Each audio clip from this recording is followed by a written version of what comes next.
অনেকটা রাস্তা গিয়েছে। তখন সফর ছিল বাপজি উঠে চেপে, হেঁটে সফর করত। তারা হাঁটতে হাঁটতে গালি গিয়েছে, একটা গাছের গুড়িতে বাপজি আরাম করছে। আব্দুল মুতালিব নয় আবু তালিব বলে, প্রায় 150 উপরে আমরা মানুষ ছিলাম, ব্যবসা লোক, অনেকগুলো মানুষ, সবাই ব্যবসা করতে যাচ্ছিলাম। সামদেশে ওই একটা মরুভূমির ময়দান পার হয়ে একটা গ্রামে ঢুকবো, তার কিছুটা আগে একটা গাছের গুড়িতে সব লোকেরা দৌড়ে গিয়ে বাপজি বসে পড়ল, ছায়াটাকে ধরে, ছায়াটাকে ঘেরাও করে নি। আল্লাহ রাসূল সাল্লাল্লাহু আলাইহি ওয়াসাল্লাম তিনি তাড়াহুড়া করে দৌড়ে গেলেন না, উনি ভদ্রভাবে আস্তে আস্তে বাপজি গিয়ে ছায়া পেলেন না। দেখলেন সব লোক ওই গাছটার ছায়া যতটুকু ছিল সবাই দখল করে বসে গিয়েছে। নবী একটু দূরে ফাঁকা জায়গায় রোদ্রে বসে আছে। আর ওই মাঠে ছিল বাপজি একটা ইহুদির আলেমের বাড়ি। তারা স্বামী স্ত্রীতে দুজনায় ছাদের উপর বসেছিল। ওই মানুষগুলোকে বাপজি আবু তালিবের কাফেলাকে দেখছিল। লোকগুলো দৌড়ে এসে গাছের ছায়াকে গোল করে ঘেরাও করে নিয়ে বসলো। আর ওই বাচ্চা ছেলেটা একটু দূরে বসলো। সেরাতে হালবে কেতাবটিতে লিখেছে, ওই গাছটা রসুলের দিকে বাপজি ডালটা নিয়ে গিয়ে নুয়ে নবীকে ছায়া করে বসে পড়লো। বলুন আলহামদুলিল্লাহ। ইহুদির আলেমটা থাকতে পারলো না দৃশ্যখানা দেখে, নেমে এসে বলল, এই বাচ্চাটা কার গো? আবু তালিব বলেন, এই বাচ্চা আমার। ইহুদির আলেমটা নবীর পা থেকে মাথা পর্যন্ত দেখে চারিদিকে ঘুরে বললেন, এই ছেলেটার অভিভাবক গার্জেনকে, আব্বাকে? আবু তালিব বলেন, আমি তো। বলে, আপনি মিথ্যা কথা বলছেন, এই ছেলেটার আব্বা পৃথিবীর বুকে জিন্দা থাকতে পারে না। জোরে বলুন সুবহানাল্লাহ। আবু তালিব বললেন, তুমি কে? বলে, আমি এক ইহুদি, আমি আলেম, আমি এই ছেলেটার জীবনী কিতাবে পড়েছি। ইনার নাম মুহাম্মদ সাল্লাল্লাহু আলাইহি ওয়াসাল্লাম না? বলে, হ্যাঁ। বলে, এই ছেলের আব্বা আব্দুল্লাহ ইন্তেকাল করেছে, মাও ইন্তেকাল করেছে, আমিনা। বলে, হ্যাঁ, এই ছেলেটার মার নাম আমিনা, বাপের নাম আব্দুল্লাহ, ওরা সব ইন্তেকাল করে গিয়েছে। আমি তার এখন বর্তমান অভিভাবক হয়েছে, আমি তার চাচা, বড় চাচা। ইহুদের আলেমটা হাত ধরে বলল, ভাই, এই ছেলেটাকে নিয়ে আর সামদেশে যায়েন না। বলে, কেন? বলে, সামদেশে এক শ্রেণীর ইহুদির আলেম, ইহুদিরা খোঁজাখুঁজি করেছে, তারা জানতে পেরেছে মুহাম্মদ সাল্লাল্লাহু আলাইহি ওয়াসাল্লাম জন্ম নিয়েছে। তোমার এই ভাতিজাকে দেখলে তারা হত্যা করবে, তারা মেরে দিবে, তুমি একে নিয়ে বাড়ি চলে যাও। হযরতে আব্দুল্লাহ ছেলে মুহাম্মদ সাল্লাল্লাহু আলাইহি ওয়াসাল্লামকে নিয়ে আবু তালিব বাপজি বাড়ি ফিরছিলেন। বাপজি বাড়ি আসার পথে একটা মেলা চলছিল, মেলা যেখানে এমন কোনো গুনার কাজ হতো না তা না, সব গুনার কাজ হতো। একটা কাজ যে গুনার বাদ থাকবে তা না, সব কাজগুলো সেখানে হতো। সে গুনার মেলাটা বাপজি সেখানে কয়েকদিন থেকে আর 10টা যুবক ছেলেদেরকে হাত করে নবী মুহাম্মদ সাল্লাল্লাহু আলাইহি ওয়াসাল্লাম একটা কমিটি তৈরি করেছিলেন। ওই কমিটিটার নাম ছিল হিলফুল ফুজুল। বলুন আলহামদুলিল্লাহ। ওই সংগঠনটার নাম। ওই মেলাটা বন্ধ করে দিয়েছিলেন এই যুবক। এখানে অনেক যুবক ভাইয়েরা আছে, যুবকরা যদি মনে করে যে দেশে নিত্য নতুন কিছু আইন চালু করব, সমাজে অনেক কুসংস্কার সে যুবকরা ইচ্ছা করে অনেক পরিবর্তন করে দিতে পারবে। যদি যুবকরা যদি বাপজি একতা হয়ে যায়, বাপজি আমার সোনা লালার চেষ্টা থাকতে হবে। আল্লাহ রাসূল চেষ্টা করে বন্ধ করে দিয়েছিলেন। নবী চলে আসার পর আবার থাকতে লাগলেন বাড়িতে। উনি দেখলেন ব্যবসা করতে যাওয়া যাবে না। বাপজি রাসূল দেখলেন আস্তে আস্তে নবীজির বয়স 25 বছর হতে চলল, কয়েক মাস বাকি আছে। দরদি নবী শুনতে পেলেন যে মক্কা নগরেরই আরবের মধ্যে একটা ধনাঢ্য ব্যক্তি নারী, তার নাম কিতাবে লিখেছে হযরতে খাদিজাতুল কুবরা রাদিয়াল্লাহু তাআলা আনহা। আমি এই জালসার সভাপতি সাহেবকে বলবো, ভাই আপনি যেখানে থাকুন স্টেজে আসুন। রাত্রি অনেক হয়ে যাচ্ছে, মানুষ একটা দুটো করে মানুষ উঠতে লেগেছে, যেহেতু একটা ঠান্ডার সীমা অতিক্রম করতে চলেছে, মানুষ নিচে বসে আছে, খুব কষ্ট হচ্ছে। তাই বলবো ভাই আপনি আসুন, আর কিছুক্ষণ মধ্যে ইনশাআল্লাহ দোয়া হবে। তা আমি বলছিলাম আল্লাহ রাসূল সাল্লাল্লাহু তাআলা আলাইহি ওয়াসাল্লাম শুনতে পেলেন খাদিজার বাড়িতে অনেকগুলো গোলাম কাজ করে, তার ব্যবসা দেখাশোনা করে। খাদিজা বিনতে খুয়াইলিদ, খুয়াইলিদের বিটি খাদিজা। কিন্তু কিতাব লিখেছে খাদিজার 2 জায়গা বিয়ে হয়েছিল, তার 2 জায়গা বিয়ে, দুটো স্বামী বাপজি মারা গিয়েছিল, 3-4টে ছেলেও ছিল তার। ওই অন্য ঘরে যে সংসার করেছিলেন 2 স্বামীর সঙ্গে। খাদিজা তারপরে বাপজি দীর্ঘ বহুদিন বিয়ে করেননি। তার বাপ মরে যাওয়ার পর যত টাকা পয়সা ব্যবসার দায়িত্ব ভার এই খাদিজা নিয়েছিলেন। খাদিজা ব্যবসাকে দেখাশোনা করছিলেন। কিতাবে লিখেছে 1200 যুবক বাপজি তার ব্যবসা দেখাশোনা করতে। বলুন আলহামদুলিল্লাহ, 1200টা লোকে। নবীজি বলেন চাচা আর বেশি দিন আপনার কাছে বসে বসে খাওয়া যাবে না। ওগো চাচাজি আমি বড় হয়েছি, শুনলাম খাদিজার বাড়িতে অনেকগুলো নাকি দাইমা নয় গোলাম রয়েছে, আপনি ওর বাড়িতে নিয়ে গিয়ে আপনি আমাকে রেখে দিয়ে আসুন, আমি তার ব্যবসা দেখাশোনা করব। আল্লাহর নবীজির চাচা আবু তালিব বলে বাবা তুমি কি পারবা? বলে চাচা আমি নিশ্চয় দেখাশোনা করতে পারবো, কারণ তোমার সাথে গিয়ে আমি অনেকটা ব্যবসা সম্পর্কে কিছু বুঝি। আল্লাহ রাসূলের চাচা খাদিজার কাছে দিয়ে আলেন আমার খাদিজাতুল কুবরা রাদিয়াল্লাহু তাআলা আনহা। ও ভাই উঠেন না ভাই, বসেন, আর একটু বসেন। আল্লাহর নবী জনাবে মুহাম্মদ রাসূলুল্লাহ সাল্লাল্লাহু তাআলা আলাইহি ওয়াসাল্লাম দরদি নবী আমার খাদিজার বাড়িতে বাপজি থেকে গেলেন। আবু তালিব খাদিজার বাড়িতে রেখে আসলেন, আমার ভাতিজাকে তুমি একটু দেখাশোনা করবা। আল্লাহর নবীকে খাদিজা বাপজি নেওয়ার পর নবীজিকে বাপজি কয়েকটা ছাগল দেখতে দিয়েছেন, ময়দানে নিয়ে যাও। নবীজি নিয়ে গেছেন। হঠাৎ করে নবীজির বাপজি নাই, নবীজির ছাগলগুলো ছেড়ে দিয়েছেন। আর ওই সময় আল্লাহর নবী বাপজি একটা গাছের গুড়িতে রাসূল আমার শুয়ে আছেন। হঠাৎ করে খাদিজা দেখলেন মুসা নবীজের মাথার 2 পাশে 2টো বড় সাপ দাঁড়িয়ে আছে। বলুন সুবহানাল্লাহ।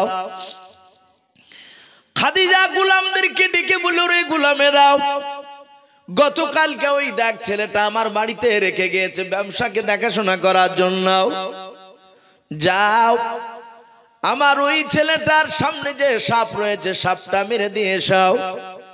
খাদিজা বলে আমি নিজ চোখে দেখলাম ওই মুহাম্মদ সাল্লাল্লাহু আলাইহি ওয়াসাল্লামের পাশে সাপ দাঁড়িয়েছিল। খাদিজার গোলামেরা লাঠি নিয়ে দৌড়ে যাওয়ার পর দেখে রে বাবা নবীর মাথার পাশে সাপ দুটো আর দেখতে পাওয়া যায় না। বলুন সুবহানাল্লাহ। খাদিজার গোলামেরা সব এসে ঘটনা বলল। খাদিজা সাধারণ কোন নারী ছিলেন না, অশিক্ষিতা নারী ছিলেন না। হযরত খাদিজা শিক্ষিতা নারী ছিলেন, তাওরাত জবর ইনজিলের হাফেজা ছিলেন। খাদিজা তিনি পড়েছিলেন আখিরি জামানার নবী হবে, তার আলামত কিছু পড়েছিলেন।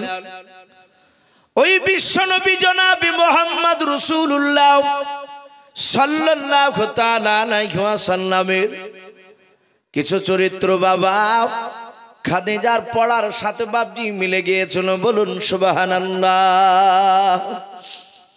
সম্মানিত ভাই আমার বাবা জীবনেরা, এই রাসূল খাদিজার বাড়িতে থাকার পরে এই খাদিজা নবীকে চিনতে পারলেন, ইনি বলা হয় নবী হতে পারে। আর প্রকৃতি যদি রাসূল হয়ে যায় তাহলে একে আমার বাড়িতে কাজ করে নেওয়া এটা বিরাট অন্যায়। তাই খাদিজা কৌশল করে বিয়ের পয়গাম দিয়ে লাস্টে আবু তালিবের ভাতিজা মুহাম্মদ সাল্লাল্লাহু তাআলা আলাইহি ওয়াসাল্লাম এই খাদিজার সাথে বাপজি বিয়ে হয়ে গিয়েছিল। বলুন সুবহানাল্লাহ। খাদিজার সাথে বাপজি আপনার বালা হয়েছে। ঠিক আছে, দোয়া করবেন। মৌলানা সাহেব কো হযরতে খাদিজাতুল কুবরা রাদিয়াল্লাহু তাআলা আনহার সাথে বাপজি রাসূল সাল্লাল্লাহু তাআলা আলাইহি ওয়াসাল্লামের মধুর মিলন বাপজি শুরু হয়ে গিয়েছে। তাদের এত দাম্পত্য জীবন সুখময়, তাদের এত শান্তি, তাদের সংসারে কোনো ঝামেলা নেই। আল্লাহ রাসূলকে খাদিজার সব যত ধন সম্পদ ছিল সব নবীজির পায়ের তলে কুরবান করে দিলেন, দান করে দিলেন। বলুন সুবহানাল্লাহ। বলে এগুলোর সব মালিক আপনি। আমার বিশ্ব নবী মালগুলো বাপজি গরিবদের কাছে বাপজি বিলাতে লাগলে আমার বিশ্ব নবী দরদি নবী প্রয়োজন মোতাবেক বাপজি দান করে। আর ওই গাড়ি হিরাতে গিয়ে বাপজি রাসূলুল্লাহ ইবাদতে লিপ্ত হয়ে থাকে। তখন বাপজি 5 ওয়াক্ত নামাজ ছিল না, এমনি ইবাদত ছিল, নফল ইবাদত গুরুত্ব দিতেন বেশি। মুহাম্মদ সাল্লাম গাড়ি হিরাতে বসে 3 দিন 4 দিন করে আসতেন না। এই 3-4 দিন খেতেন কি উনি? কিতাবে লিখেছে খাদিজাতুল কুবরা রাসূলের অর্ধাঙ্গিনী বিবি খাদিজাতুল কুবরা রাদিয়াল্লাহু তাআলা আনহা তিনি খাবার ওই পাহাড় বেয়ে বেয়ে রাসূলকে খাবার খেয়ে দিয়ে আসতেন। বলুন আলহামদুলিল্লাহ। হাজী সাহেবরা আছেন পাহাড়ে, এখনো বাপজি সে গাড়ি হিরায় উঠতে প্রায় 1.5 ঘন্টার উপরে সময় লেগে যায়। এখন তো জায়গা জায়গা বাপজি রাস্তা করা হয়েছে কেটে কেটে, সে সময় রাস্তা ছিল না। 2 ঘন্টা 2.5 ঘন্টা 3 ঘন্টা সময় লাগতো মানুষ অনুযায়ী। সেখানে খাদিজা খাবার দিতে গিয়ে কোনো দিন খাদিজা স্লিপ করে হাতের চামড়া পাহাড়ে গায়ে ঘোষ্টল লেগে বাপজি ছিঁড়ে যেত। রাসূলকে এত খাদিজা ভালোবাসতে, নবীও খাদিজাকে ভালোবাসতে। রাসূলের বাপজি 25 থেকে নিয়ে 40 পর্যন্ত এই 15 বছর বাপজি সাধনা করেছিলেন, ওখানে ধ্যানে মগ্ন ছিলেন। তারপরে বাপজি 40 বছর যেদিন রাসূলের পরিপূর্ণ হলো, সেই সময় 40 বছর বয়সে কোরআন নাজিল হলো। জোরে বলুন সুবহানাল্লাহ। কোরআনটা নাজিল হয়ে গেল। বাপজি আমি শেষের দিকে আসছি, যেহেতু 10:30টা বাজতে চলছে। আমি বলেছিলাম যে শেষের দিকে বাপজি মৃত্যুর কথা একটু আপনাদের সামনে তুলে ধরব। আমরা জানি নবী আমার 40 বছর থেকে নিয়ে কোরআন যেদিন নাজিল হলো, সর্বপ্রথম খাদিজাতুল কুবরা রাসূলকে নবী বলে বাপজি সার্টিফাই দিয়েছিলেন। বলুন সুবহানাল্লাহ। উনি বলেছিলেন আমি আপনাকে সত্য নবী বলে মেনে নিলাম। তারপর রাসূল বাপজি কলমার দাওয়াত দিতে শুরু করলেন। নবীজির বিরোধিতা শুরু করে দিল মক্কার আবু জেহেল, উতবা, সাইবারা, যারা বিশ্ব নবীকে মক্কার ছোট বড় সবাই আল আমিন বলে ডাকত। সত্যবাদী যে উপাধি দিয়েছিল, তারা আর আল আমিন বলে ডাকলো না। নবীকে সবাই গালিগালাজ দিতে শুরু করলো। ওর মধ্যে কিছু কিছু মানুষ রাসূলের উপর ঈমান এনেছিলেন। বাপজি আমার রাসূল 23 বছর কলমার দাওয়াত দিয়েছিলেন মক্কার মদিনায় মিলে। বলুন আলহামদুলিল্লাহ। নবী তোমার খেয়েছিলেন এই কলমার দাওয়াত দিতে গিয়ে। লাস্টে বিশ্ব রাসূল ইন্তেকাল করবে, নবীজির মাথায় যন্ত্রণা শুরু হয়েছে। আমার রাসূলুল্লাহ সাল্লাল্লাহু তাআলা আলাইহি ওয়াসাল্লাম নবী দরদি নবী আমার বিশ্ব নবীজি বাপজি কান্না করতে লাগলেন। রাসূলের বাপজি মাথায় যন্ত্রণা শুরু হলো। আল্লাহর নবী দরদি নবী আমার মাথার যন্ত্রণায় কাতর হয়ে নবী আমার দুনিয়ার বুকে জিন্দা অবস্থায় 17 ওয়াক্তের ফরজ নামাজের তিনি ইমামতি করতে পারে নাই। বলুন সুবহানাল্লাহ। আল্লাহর নবীজি ঘরে বাপজি আয়েশার কোলে বাপজি আপনার মাথা দিয়ে শুয়ে আছেন। মা ফাতেমা তো জোহরা রাদিয়াল্লাহু তাআলা আনহা নবীজির মাথার কপালটা বাপজি টিপে দিছিলেন। আল্লাহ রসুলের কপাল খানা বাপজি ঘামছিল। হঠাৎ করে বাবা কেউ যেন বাপজি দরজাতে এসে সালাম দিচ্ছে, আসসালামু আলাইকা ইয়া রাসূলুল্লাহ ইয়া হাবিবাল্লাহ। আল্লাহর নবীজি সালামের উত্তর দিয়ে দিলেন। বিশ্ব নবী জনাবে মুহাম্মদ রাসূলুল্লাহ সাল্লাল্লাহু তাআলা আলাইহি ওয়াসাল্লাম বলেন, ঘরের ভেতরে তুমি চলে এসো। যেই ব্যক্তি আমাকে সালাম দিলে চলে এসো। আড়াল থেকে ডাক দিয়ে বলেছিল, ওগো আল্লাহর নবী, আপনার বিটি ফাতেমাকে একটু ঘরের আড়ালে যেতে বলার। আল্লাহ রাসূল বলেন, ওরে ফাতেমা একটু আড়ালে চলে যাও। আয়েশা বাপজি একটু আড়ালে চলে গেলেন। ফাতেমা কাদার বলেন, আব্বা কে এসেছে দরজার গণিতে আপনাকে সালাম দিলেন? আল্লাহর নবী বলেন, ওরে ফাতেমা, এমন একজন মেহমান দরজায় দাঁড়িয়ে আছে রে ফাতেমা, যেই মেহমানটা বাপের কাছ থেকে বিটিকে আলাদা করে দেয়, স্বামী স্ত্রীর মধ্যে আলাদা করে দেয়। ওরে আমার ফাতেমা, উনি হচ্ছেন আজরাইল ফেরেশতা। বলুন সুবহানাল্লাহ। ফাতেমা কাঁদতে লাগলেন। বলে, মা কাঁদিস না, সবাইকে যেতে হবে। কোরআন শরীফে এসেছে, কুল্লু নাফসিন যায়কাতুল মাউত। প্রতিটা জালদারকে বাপজি মাউতের স্বাদ চাকতে হবে। মাউত থেকে কেউ বাঁচতে পারবে না। আদম আলাইহিস সালাম তিনি 1000 বছর বেঁচে ছিলেন, ওনাকেও দুনিয়া ছাড়তে হয়েছিল। যে রসুল সারা পৃথিবীর শ্রেষ্ঠ নবী, যে নবী দুনিয়াতে হাসলে জান্নাতের মর্যাদা বৃদ্ধি হতো, সেই নবীকেও বাপজি দুনিয়া ছাড়তে হচ্ছে। নবীকেও ছাড়তে হয়েছে দুনিয়া। আল্লাহ রসুলকে এসে আজরাইল আলাইহিস সালাম বলেন, হুজুর, আমি মালাকাল মাউত আজরাইল ফেরেশতা আলাইহিস সালাম, আমি পৃথিবীর সব মানুষের কাছে জান কবজ করতে যাই, আমি কারো কাছে অনুমতি চাই না, কিন্তু নবী আপনার কাছে অনুমতি চাই। আমি জানটা কবজ করবো আপনি যদি হুকুম দেন। আর যদি বলেন যে না, আমি বাঁচতে চাই এখনো, তাহলে আমি ফিরে যাব। রাসূল বললেন, আজরাইল একটু দাঁড়াও। জিবরিল আলাইহিস সালাম তিনি এসেছিলেন। নবী জিবরিলের সাথে বাপজি মাশারা করলেন। বলে, জিবরিল ভাই, আমি কতদিন বেঁচে থাকবো বললে আজরাইল আর আসবে না? রাসূল বললেন, জিবরিল বলো, নবী গো, একটা উটের দেহতে যতটা পশম রয়েছে, সমস্ত পশম পরিমাণ এক একটা পশমের বিনিময়ে আপনি যদি বলেন যে আমি 5 বছর করে বাঁচবো কি 5000 বছর করে বাঁচবো, ওই পশম যতদিন আপনার পূর্ণ হয়ে যাবে, তত বছর পর পূর্ণ হওয়ার পরে আবার সে মালাকাল মাউত আপনার কাছে আসবে। বলে, মৃত্যু থেকে বাঁচা যাবে না? বলে না, মৃত্যুর স্বাদ চাকতে হবে। আল্লাহ রাসূল বললেন, তাহলে আমি আর বেঁচে থাকতে চাই না, আজরাইল তুমি আমার জানটা কবজ করে নাও। রাসূলের জানটা বাপজি কবজ করে নিয়েছিলেন জিবরিল নয়, আজরাইল আলাইহিস সালাম। বারটা ছিল বাপজি, আরবিতে মাস ছিল রবিউল আউয়াল মাস, তারিখ ছিল বাপজি 12 তারিখ, বারটা ছিল সোমবারের সকালবেলায়। বলুন আলহামদুলিল্লাহ। সোমবারের সকালবেলায় নবীজি ইন্তেকাল করলেন। তারপরে দিন সারা রাত গেল। তারপরের দিন বাপজি আবার এশার সময় রাসূলের বাপজি দাফন করা হয়েছিল।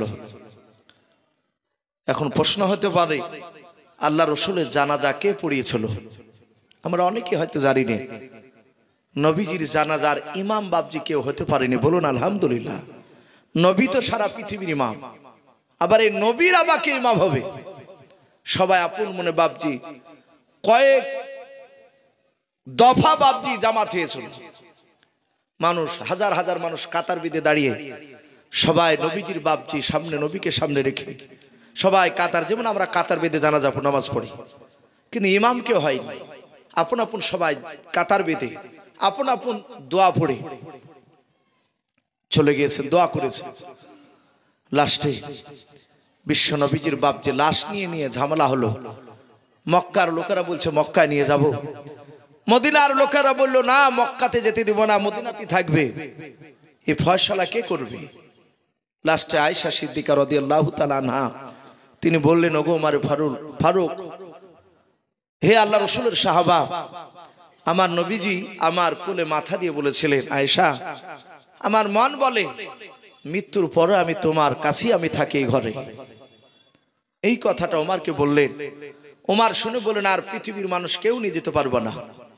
নবী যখন মৃত্যুর পরও থাকার এখানে আশা করেছিলেন, আয়েশাকে বলেছে নবীজির কবরটা আয়েশার এই ঘরে রাখা হবে। বলুন আলহামদুলিল্লাহ। যেটা মদিনাতুল মানওয়ারা সবুজ গম্বুজের তলে যেখানে রাসূল শুয়ে আছে, সেটাই সে আয়েশার ঘর, যে ঘরে রাসূলুল্লাহ থাকতেন।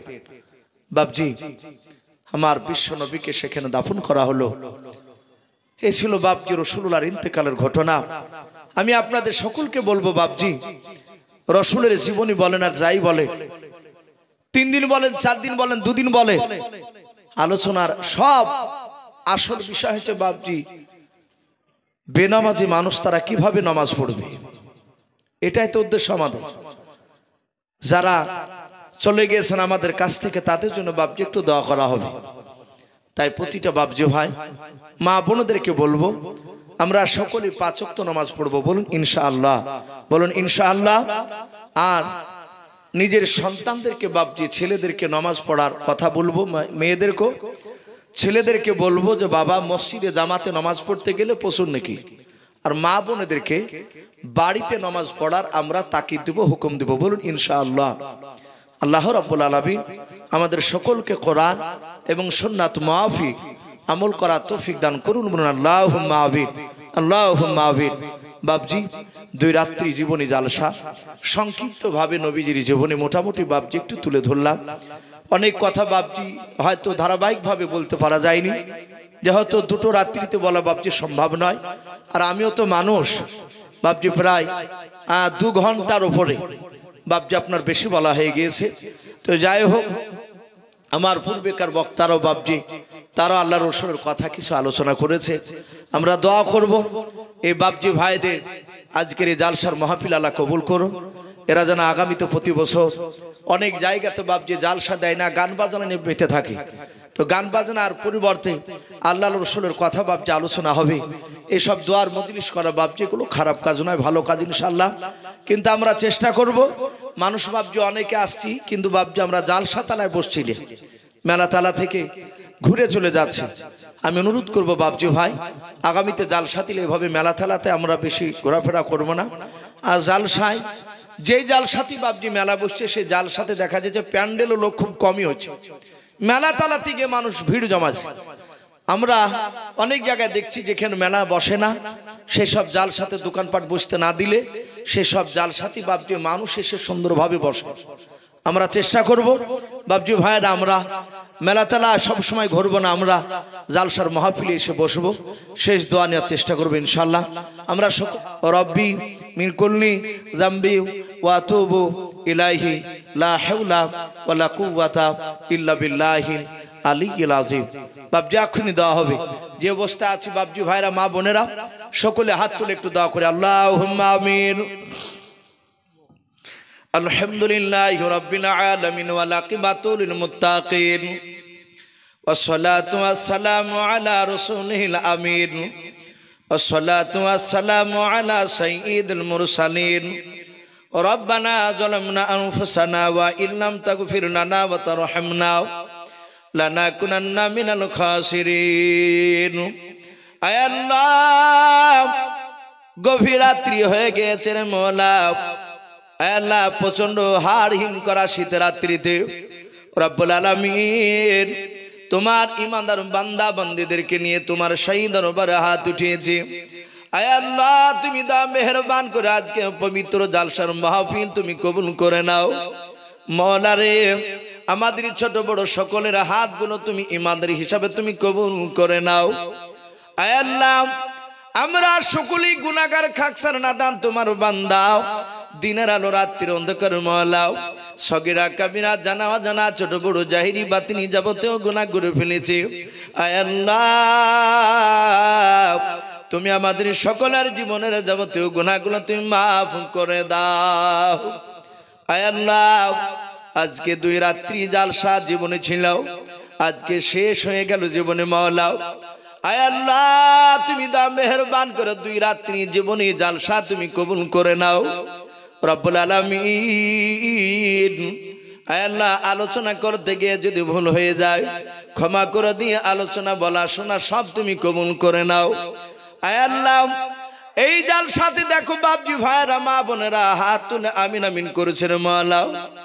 আয় আল্লাহ, যাদের আব্বা নাই মা নাই তাদের কবর আযাবগুলো তুমি মাফ করে দাও। আয় আল্লাহ, আমাদের কার দাদা দাদি, নানা নানি, কার ছেলে মেয়ে, আত্মীয় স্বজন আমাদের অনেকে চলে গিয়েছে। আয় আল্লাহ, তুমি তাদের সকলের কবর আযাবগুলো তুমি মাফ করে দাও রব্বুল আলামিন। এই গ্রামে তুমি রহমত বর্ষণ করো। এই গ্রামের ছোট বড় যত মাইয়াত কবরবাসী হয়ে গিয়েছে সব কবরবাসীর মায়াতের কবর আযাবগুলো তুমি মাফ করে দাও। আয় আল্লাহ, জালসার সভাপতিগণকে তুমি ইমামদের হিসাবে তুমি কবুল করে নাও। বক্তা শ্রোতা আল্লাহ, জালসার কমিটি ভাই সকলকে তুমি ইমামদের হিসাবে তুমি কবুল করে নাও। আয় আল্লাহ, এই গ্রামে তুমি রহমত বর্ষণ করো। এই গ্রামের প্রতিটা মানুষকে আসমানি বালা জমিনি বালা থেকে তুমি হেফাজত করো। এই গ্রামের বাহির থেকে যারা আমিন আমিন করেছে মওলা, আয় আল্লাহ, তুমি তাদের সকলকে মওলা যাবতীয় বিপদ থেকে তুমি হেফাজত করো। আয় আল্লাহ, ছোট বড় যারা আমিন আমিন করেছে সকলই মওলা, তুমি আমাদের সকলকে আসমানি বালা জমিনি বালা থেকে তুমি হেফাজত করো। আয় আল্লাহ, বাপজি ভাইদের ইমানটা হযরতে আবু বকর সিদ্দিক রাদিয়াল্লাহু তাআলা আনহুর মতো ইমান তুমি বানিয়ে দাও। পর্দার আড়াল থেকে মা বোনেরা আমিন আমিন করেছে মওলা, তুমি আমার সকল মা বোনের ইমানটা হযরত মা ফাতেমা জোহরা রাদিয়াল্লাহু তাআলা আনহার মতো ইমান তুমি বানিয়ে দাও। আয় আল্লাহ, এই দোয়াটুকু নবীর ওসিলা করে বলি কবুল করে নাও। সারা বিশ্বের মুসলমানকে তুমি হেফাজত করো, সারা বিশ্বের মাদ্রাসা মসজিদকে তুমি হেফাজত করো। আয় আল্লাহ, এই দোয়াটুকু নবীর ওসিলা করে বলি কবুল করে নাও। যত নবী রাসূল ওলিয়ান পাঠিয়েছো সকলে আর মশন তুমি পৌঁছিয়ে দাও। সুবহান রাব্বিকা রাব্বিল ইজ্জাতি আম্মা ইয়াসিফুন ওয়া সালামুন আলাল মুরসালিন ওয়ালহামদুলিল্লাহি রাব্বিল আলামিন। আসসালামু আলাইকুম ওয়া রাহমাতুল্লাহি ওয়া বারাকাতুহু।